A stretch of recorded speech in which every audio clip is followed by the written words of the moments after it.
আসসালামু আলাইকুম, শুভেচ্ছা সবাইকে। টুইস্ট অফ লাইফের নতুন আরেকটা ভিডিওতে সবাইকে স্বাগতম। নেদারল্যান্ডে এটা আমার শেষ ভিডিও। খুব চমৎকার একটা সময় কাটাইছি আমি গত 2 সপ্তাহে।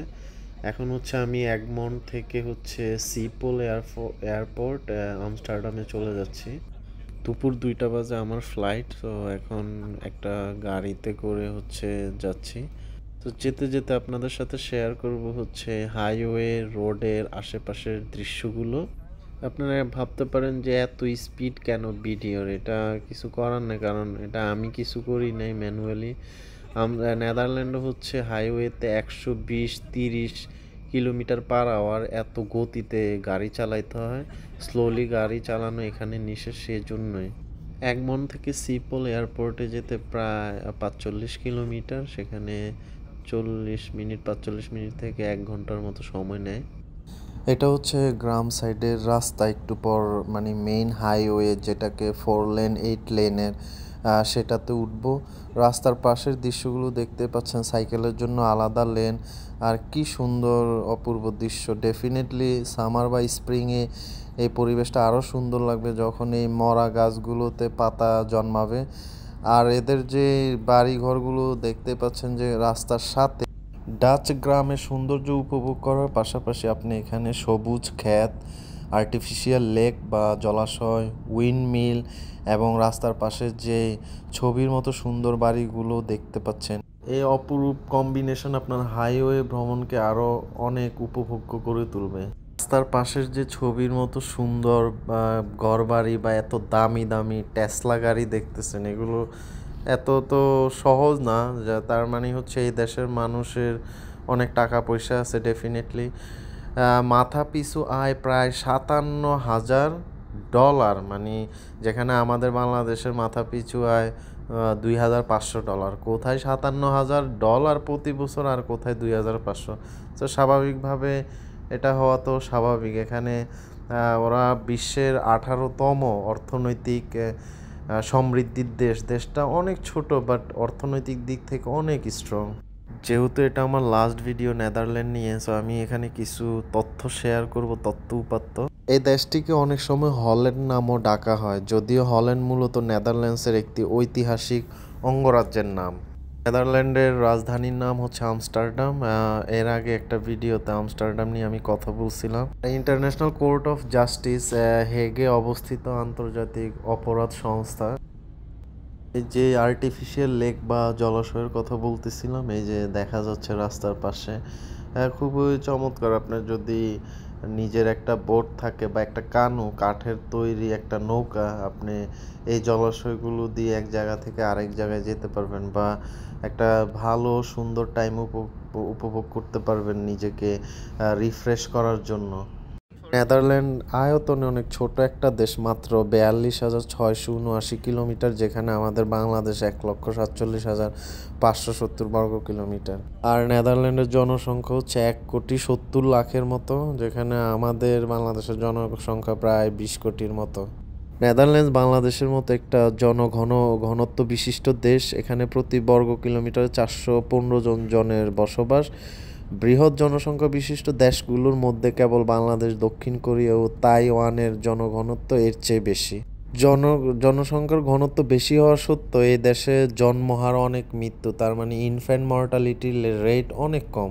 ইংরেজি এই দেশের প্রথম ভাষা না, এখানকার মেইন ভাষা ওলন্দাজ, বাট ইংরেজি ব্যাপকভাবে প্রচলিত সেকেন্ড ল্যাঙ্গুয়েজ হিসাবে ধরা যায়। দেশের ধর্ম খ্রিস্টিয়ান, রোমান ক্যাথলিক, আর মেইন ধর্ম আর কি, বাট ইসলাম বৃহত্তম সংখ্যালঘু ধর্ম। এই দেশের মুদ্রার নাম ইউরো। যদি ইউরোপের সব দেশের কারেন্সি ইউরো। 1 ইউরো সমান এখনকার বর্তমানে 125 টাকা বাংলাদেশি টাকায়। নেদারল্যান্ডস 12টি প্রদেশ নিয়ে গঠিত। দেশটির সাথে পূর্বে জার্মানি ও দক্ষিণে বেলজিয়ামের স্থল সীমান্ত। আর দেশটি উত্তর সাগরের উপকূলে অবস্থিত। পশ্চিমে বেলজিয়াম ও যুক্তরাজ্য মানে ইউকে ও পূর্বে জার্মানির সাথে দেশটির সামুদ্রিক সীমান্ত আছে। সামুদ্রিক ও স্থল সীমান্ত এক জিনিস না। রাস্তার পাশে একটা উইন্ডমিল দেখা যাচ্ছে, যেটা নেদারল্যান্ডের খুব মানে কমন একটা বিষয়। নেদারল্যান্ডসের উইন্ডমিল শুধু দেশের প্রতীক নয়, বরং ঐতিহাসিক এবং পরিবেশ বান্ধব প্রযুক্তির এক অনন্য নিদর্শন। উইন্ডমিলের কি কাজ, যেমন নিচু ভূমি থেকে পানি সরিয়ে জমি শুকানোর জন্য, আর বিশেষ করে আগে থেকে আর এখন আধুনিক উইন্ড টারবাইন দিয়ে বিদ্যুৎ উৎপাদন, এটা হচ্ছে মেইনলি। আর এই প্রযুক্তিটা হচ্ছে অন্যান্য দেশে এখন ইউজ করতেছে।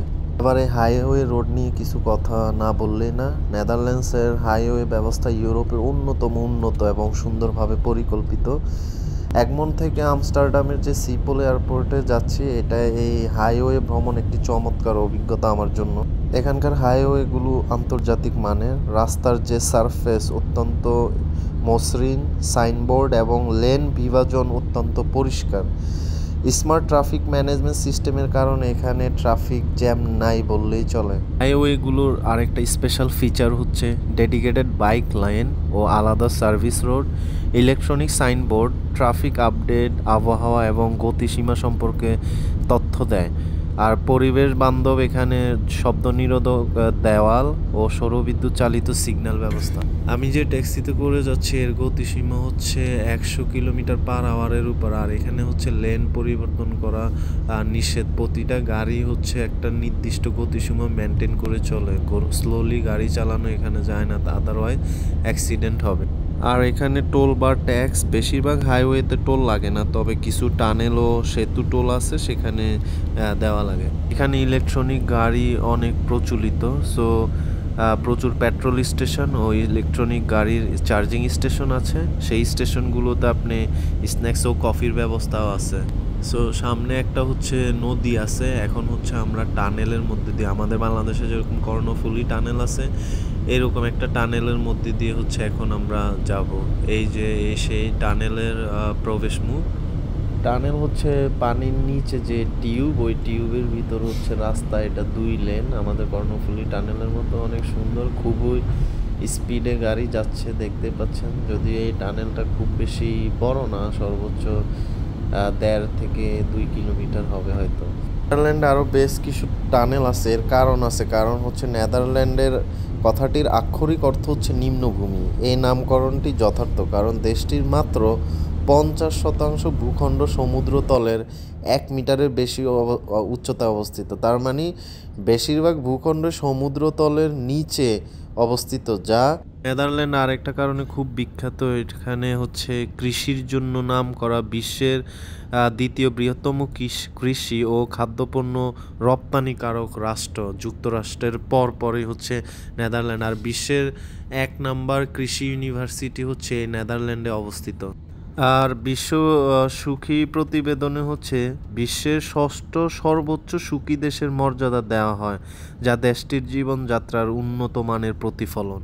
নেদারল্যান্ডস একটি উদার জনকল্যাণমূলক রাষ্ট্র, যেখানে সমস্ত নাগরিককে বিনামূল্যে বা অত্যন্ত স্বল্প মূল্যে স্বাস্থ্যসেবা, সরকারি প্রতিষ্ঠানে শিক্ষা ও পরিবহন অবকাঠামো ব্যবহারের সুবিধা সহ আরও বহু ধরনের সামাজিক সুবিধা দেওয়া হয়েছে। এই দেশটাতে কিছু জিনিস আছে যেটা একটু কন্ট্রোভার্সাল, হয়তো আপনার ভালো লাগবে না। সেটা হচ্ছে পতিতাবৃত্তি বা প্রস্টিটিউশন, অ্যাবর্শন, আর হচ্ছে স্বেচ্ছায় মৃত্যু। এগুলো হচ্ছে আইনসম্মত কর্মকাণ্ড এখানে। এ দেশে যে যত অপরাধী করুক না কেন, মৃত্যুদণ্ড বেআইনি। মানে আপনার যদিও এই দেশের জেলে ওরকম কোনো আসামি নাই, তারপরে হচ্ছে এখানে মৃত্যুদণ্ড নিষেধ। 2001 সালে হচ্ছে প্রথম রাষ্ট্র হিসাবে এরা সমকামীদের বিবাহ আইন সিদ্ধ করে। এখানে হচ্ছে সমকামিতা হচ্ছে খুবই বৈধ আর কি। এই যে সিপল এয়ারপোর্টের পাশে চলে আসি, দেখতেছেন যে একটা বিমান হচ্ছে এখন নামতেছে, ল্যান্ড করতেছে। এই দেশের বিমানবন্দরটা আমার খুব ভালো লাগছে, ওপেন আর কি, যে বিমান নামতেছে উঠতেছে, মানে আপনি বাইরের থেকেও দেখা যাচ্ছে। এমন না যে আমাদের দেশের মতো খুব রেস্ট্রিক্টেড, মানুষ ওখানে যাওয়ার জন্য আগ্রহী, সেরকম কিছুই দেখলাম না আমি। সিপল হচ্ছে নেদারল্যান্ডসের প্রথম প্রধান আন্তর্জাতিক বিমানবন্দর এবং যাত্রী সংখ্যায় ইউরোপের 3য় ব্যস্ততম বিমানবন্দর। চলে আসলাম প্রায় আর 1/2 কিলোমিটারের মধ্যে সিপল এয়ারপোর্ট। এর সামনে হচ্ছে আরেকটা নদী, আরেকটা টানেল। এটাই হচ্ছে শেষ টানেল সিপল এয়ারপোর্টের সামনে। যাই হোক, এগমন্ট থেকে সিপোল এয়ারপোর্ট পর্যন্ত রোড ট্রিপ অত্যন্ত মনোরম, মসৃণ এবং সহজলভ্য ছিল। রাস্তার দুপাশের প্রাকৃতিক সৌন্দর্য, উন্নত ট্রাফিক ব্যবস্থা ও কম যানজট এটিকে ইউরোপের অন্যতম সেরা হাইওয়ে রোড ট্রিপের অভিজ্ঞতা করে তুলেছে। আমি যে ট্যাক্সিতে করে সিপোল এয়ারপোর্টে আসলাম, পার জন প্রায় 100 ইউরোর মতো খরচ হয়েছে, তার মানে 10,000 টাকার উপর। যদিও আমি ব্যক্তিগতভাবে আমার দিতে হয় না, আমার কোম্পানি দিছে, বাট খুবই ব্যয়বহুল। সেই অপরূপ দৃশ্যটা যেটার জন্য আমি ওয়েট করতেছিলাম, দেখেন রাস্তার পাশ থেকে আপনি বিমানের দৃশ্য দেখতে পাচ্ছেন। রয়্যাল ডাচ এয়ারলাইন, যেটা বিশ্বের অন্যতম নামকরা এয়ারলাইন্স আর কি। কি আশ্চর্য তাই না, যে আপনি এখান থেকে বিমানগুলো দেখতেছেন যে ওখানে পার্কিং করে আছে, বাট নর্মালি অন্যান্য দেশে এরকম ওপেনলি দেখা যায় না। এটা খুব আনকমন একটা দৃশ্য। বিমানবন্দরে আমার যে মামাতো ভাই আছে, ও ওখানে ওয়েট করতেছে, ওর সাথে আজকে শেষ দেখা। আর আমার যারা কলিগ আছে একসাথে আসছি, ওরাও এখন এক একজন এক এক দেশের উদ্দেশ্যে রওনা দিবে। আমরা একসাথে কয়েকজন আসছি। এখন আমি এই সিপোল এয়ারপোর্টের এখানে আছি এলিভেটেড এক্সপ্রেসওয়ের মতো, যে আপনি এলিভেটেড এক্সপ্রেসওয়ে দিয়ে একবারে দোতলার যে পার্কিং ওই গেট, সেখানে চলে যাচ্ছে। এনিওয়ে, বেশ কিছু কারণে এবারের আমার ট্যুরটা ডেফিনেটলি অনেক তাৎপর্যকর বা একটা মেমোরেবল মোমেন্ট হিসাবে থাকবে। যদিও খাবার দাবার এবং আবহাওয়ার জন্য একটু ডিফিকাল্টিস ফেস করা লাগছে, বাট ওভারঅল গ্রেট মোমেন্ট ছিল। দেখা যাক ইন ফিউচার যদি আবার কখনো সৌভাগ্য হয় এই দেশে আসার, তাহলে অন্যান্য যেসব জায়গায় যেতে পারি না, এক্সপ্লোর করতে পারি না, সেগুলো রাখা থাকলো ভবিষ্যতের জন্য। সো নেদারল্যান্ড থেকে এই পর্যন্তই। সবাই ভালো থাকবেন, সুস্থ থাকবেন, আর পরবর্তী নতুন কোনো দেশের ভিডিও নিয়ে অবশ্যই হাজির হব।